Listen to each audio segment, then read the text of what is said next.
Bienvenue dans Livre Éco, l'émission qui vous présente les livres qui font l'actualité en matière d'économie et de business. Aujourd'hui, nous allons parler entreprise familiale. L'entreprise familiale, un modèle pour l'avenir et pour tous. Je suis avec son auteur, Valérie Tandeau de Marsac. Bonjour Valérie. Bonjour. Je suis heureux de vous retrouver, on s'était croisés il y a quelques années. Ouais. Déjà sur ce thème, c'est un thème qui vous tient à cœur. Un ouvrage qui est édité aux éditions Ligne de Repère.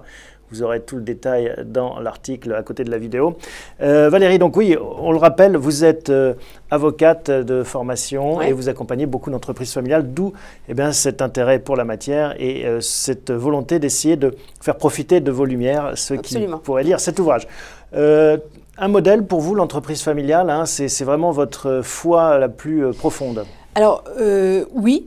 Parce qu'effectivement, plus j'approfondis la question des entreprises familiales, plus je travaille avec elles, plus je suis effectivement convaincue de l'efficacité de ce modèle. Parce que c'est un modèle qui porte en lui-même, dans ses caractéristiques qui lui sont propres, ce qui sont à mon avis les réponses à ce qu'on identifie comme étant les causes de la crise. Donc ils sont orientés vers le long terme, ce qui est une réponse au court-termisme des marchés financiers, faiblement endettés, c'est une réponse à la financiarisation, très tournée vers l'humain, tourner vers l'innovation et la croissance, parce que pour transmettre, il faut innover et croître. Et elles ont tout en elles, en effet, pour être des vrais success stories, à condition de déverrouiller d'éventuels points de blocage, et c'est notamment l'objet de cet ouvrage. Oui. On va y revenir en détail. Quand on dit que les entreprises familiales résistent bien à la crise, c'est aussi parfois parce qu'elles sont très prudentes, frileuses, on pourrait dire, et donc elles prennent moins de risques. C'est simplement, elles ont des lauriers qu'elles ne méritent pas toujours, simplement parce qu'elles ont pris moins de risques, donc elles sont moins exposées? Non, je ne suis pas sûre qu'elles prennent moins de risques. Je ne suis pas sûre qu'on puisse dire ça comme ça. En revanche, si elles résistent mieux à la crise, c'est parce que peut-être elles ont des caractéristiques qui les rendent plus aptes à traverser les crises, et notamment l'orientation long terme, par exemple. Ou aussi l'importance accordée au facteur humain. Parce qu'une des choses que nous avons mises en lumière dans le livre, par exemple, c'est qu'en période de crise, elles licencient moins. Elles préfèrent passer un pacte social avec les salariés pour pouvoir conserver la main-d'œuvre et pouvoir ensuite donc être mieux armés pour rebondir une fois la crise passée. Est-ce qu'il y a un modèle unique d'entreprise familiale ou finalement il y a autant d'entreprises familiales que de familles? Non, je pense qu'il y a autant d'entreprises familiales que de familles. Et puis il y a aussi évidemment beaucoup des variations très fortes en fonction des secteurs d'activité, évidemment. Malgré tout, vous dites qu'il y a quelques règles. Alors, il y a 5 règles que vous énumérez. Alors, je ne dis pas que ce sont des règles, je dis que ce sont des facteurs clés de succès. Des facteurs clés de succès, voilà, d'accord, on va les prendre comme tels. D'accord. Notamment, savoir gérer les conflits. Ça, c'est le premier facteur clé de succès. En effet, à partir d'un certain nombre de membres autour de la famille, il peut y avoir des conflits, comme dans toutes les familles, même s'il n'y a pas d'entreprise. Oui, alors c'est vrai qu'effectivement, quand on est dans le cercle de la famille, il y a des affects qui font que la probabilité de conflit, effectivement, est plus élevée.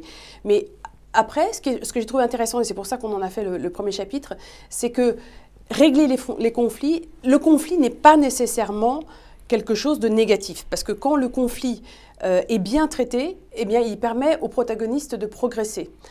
Et d'ailleurs, c'est pour ça que nous, on préconise, et la littérature académique, puisque l'objet de ce livre, on ne l'a pas dit, mais c'est de passer en revue la littérature académique pour l'état de l'art. L'état de l'art. Ça évite de faire Harvard pendant 2 ans. Et là, voilà.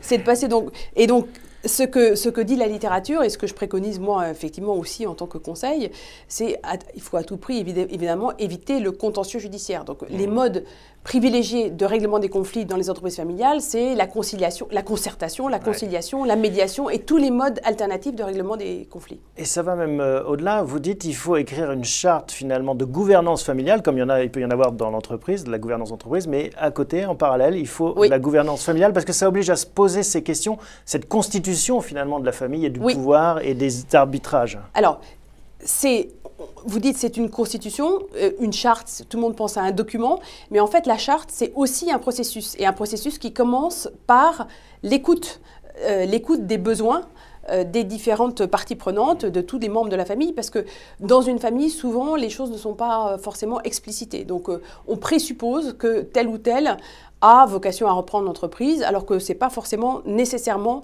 son véritable souhait. Donc il y a un processus d'écoute et de questionnement qui est indispensable et qui ensuite aboutit effectivement à un document écrit qui sera la charte, dont je pense d'ailleurs qu'il a une valeur juridique, parce que souvent on dit qu'il n'en a pas, moi au contraire je pense qu'il a une valeur juridique à partir du moment où il contient des engagements. Et cette charte finalement c'est les règles dont se dote la famille pour agir comme un actionnaire efficace. Il faut le faire à quel moment ça ? Tout le temps. À mon avis, c'est un processus ongoing, comme disent nos amis anglo-saxons. C'est quelque chose qui a vocation à évoluer dans le temps et je pense que c'est utile à tout moment, même dans les stades, dans les premiers stades de l'entreprise. À partir du moment où plusieurs membres de la même famille participent au projet entrepreneurial, je pense que c'est utile de le faire. Autre facteur clé de succès, garder le contrôle du capital et l'indépendance financière, la gouvernance, la relation entre ceux qui vont diriger et ceux qui vont surveiller, ça c'est un point très sensible. Et là on rejoint donc la gouvernance familiale avec la gouvernance d'entreprise. Oui, alors, la gouvernance en fait déjà... La gouvernance du côté de l'entreprise, c'est l'articulation des trois pouvoirs, le pouvoir des actionnaires, le pouvoir de direction et le pouvoir de contrôle des actionnaires sur cette direction qu'on appelle en général le pouvoir de surveillance. Et dans la question de contrôle, effectivement, il y a bien sûr la question de l'indépendance financière, mais il y a aussi cette question en fait de la gouvernance de l'entreprise et de comment la famille s'organise pour articuler entre eux ces trois pouvoirs. Et pour ce faisant, minimiser les risques de conflit d'intérêts. Parce que quand on est à la fois du côté de l'actionnaire et du côté de la direction, c'est vrai qu'il peut y avoir des risques de conflit d'intérêts que la littérature appelle des conflits d'agence. Donc, ça, c'est un point important. Oui, ça s'appelle les coûts d'agence, en effet, quand il y a des risques de conflit d'intérêts, parce qu'on perd beaucoup de temps, d'énergie, d'argent, finalement, à essayer de résoudre ces bisbilles ou ces luttes de pouvoir. Et alors, ce que j'ai trouvé très intéressant, c'est qu'effectivement, il y a des études quand même statistiques vraiment assez fournies qui démontrent que les entreprises qui réussissent le mieux financièrement sont celles qui règlent le mieux les coûts d'agence. Donc ça, c'est quand même vraiment intéressant. Donc là, ça justifie, si vous voulez, économiquement, le temps et l'énergie qu'on consacre à l'organisation de la gouvernance de la famille, de l'entreprise et à leur articulation. C'est un investissement utile. Continuer à innover, un point clé. Bah oui, parce que effectivement, la famille a la vocation à s'agrandir avec le passage des générations. Et donc, quelque part, c'est inscrit aussi structurellement dans les entreprises familiales. Parce qu'il faut réinventer vous en faites une le business évidence. model. On a des exemples récents dans l'actualité malheureux. On pense à la famille Peugeot, à qui on a reproché de ne pas assez investir dans l'entreprise, pas assez innover, à tort ou à raison. Mais en tout cas, c'était un procès un peu... C'est pour ça qu'on dit que c'est un facteur clé de succès, c'est de savoir réinventer le business model. Il faut savoir le faire, mais ce n'est pas parce qu'on est une entreprise familiale qu'on le fait systématiquement. Parce que les entreprises familiales, de par leur orientation long terme, sont, à mon avis, mieux armées pour investir. Il n'y a pas d'innovation s'il n'y a pas d'investissement, si vous voulez. Et l'investissement, il suppose un horizon de temps long. Un néologisme, en tout cas un terme que je ne connaissais pas, développer le familiness. Enfin, en tout cas, c'est un terme anglo-saxon que vous traduisez par familiarisme. En tout cas, c'est pas moi qui le traduis par familiarisme. C'est le M. Lyon et l'EDEC. C'est le M. Lyon et l'EDEC qui ont proposé de traduire ce terme. Qu'est-ce que c'est ça, le familiness? Alors, le familiness, c'est ce qui, à mon avis, est la notion finalement la plus intéressante parce que c'est vraiment elle qui contient toutes les autres caractéristiques de l'entreprise familiale. C'est, au sens strict, c'est le surcroît de capital social qui résulte de l'enchevêtrement du réseau social au sens traditionnel du terme de la famille, c'est-à-dire le réseau d'influence que la famille met à disposition de l'entreprise et de leur enchevêtrement, et qui se traduit par une meilleure efficacité économique, en tout cas, et surtout une meilleure performance, notamment dans la crise. Parce que la meilleure performance financière des entreprises familiales, là, la littérature est quand même un petit peu nuancée, elle n'est pas forcément toujours démontré, mais là où les facteurs de corrélation... Une meilleure résistance dans la crise. Oui, c'est surtout une meilleure résistance dans la crise. Et le familyness, alors vous employez le terme de réseau social, c'est un terme qui a une connotation très moderne, très actuelle maintenant, on pense au Facebook, Twitter ou autre. Ça aussi, vous diriez que justement, ça permet aux entreprises familiales qui peuvent être considérées comme patriarcale, ringarde, poussiéreuse, de revenir dans la course? Alors moi, je suis convaincue, c'est d'ailleurs un des enseignements moi, que j'ai tiré de ce livre, c'est la conviction que les entreprises familiales, elles sont, à mon avis, extrêmement bien armées pour franchir cette étape que Rifkin appelle la troisième révolution industrielle, parce que si on reprend la définition de ce familyness, avec trois éléments principaux qui sont le surcroît de capital social, le fonctionnement en réseau et dernier point important aussi, un enracinement local très fort qui n'est pas antinomique, mais qui au contraire va en général de pair avec une forte internationalisation, eh bien ces trois éléments, ce sont ceux qui caractérisent, selon Rifkin, ce qu'il appelle le pouvoir latéral, c'est-à-dire ce qui permet ce passage d'une dimension verticale, pyramidale hiérarchique, à un mode de fonctionnement horizontal, collaboratif, participatif, et qui fonde et autorise ce qu'il appelle donc cette fameuse troisième révolution industrielle. Donc moi, ma conclusion, c'est que les entreprises familiales sont extrêmement bien placées pour aborder cette nouvelle ère, à condition peut-être de faire sauter certains verrous qui pourraient les empêcher de tirer pleinement parti du développement de ce mode de fonctionnement en arborescence, en réseau, etc. Et là, on pense au goût du secret, hein, voilà. On a tous en tête, effectivement. Dans les provinces françaises, de belles PME familiales, mais qui vivent heureuses parce qu'elles vivent cachées. Oui, et ce qui n'est pas tellement Facebook-like. C'est pas très Facebook-like, et je crois que c'est pas forcément extrêmement compatible avec l'ère qui s'ouvre devant nous. Dernier point clé, bien sûr, pour être une entreprise familiale à succès, c'est la transmission. Comment est-ce qu'on organise le passage de témoins ?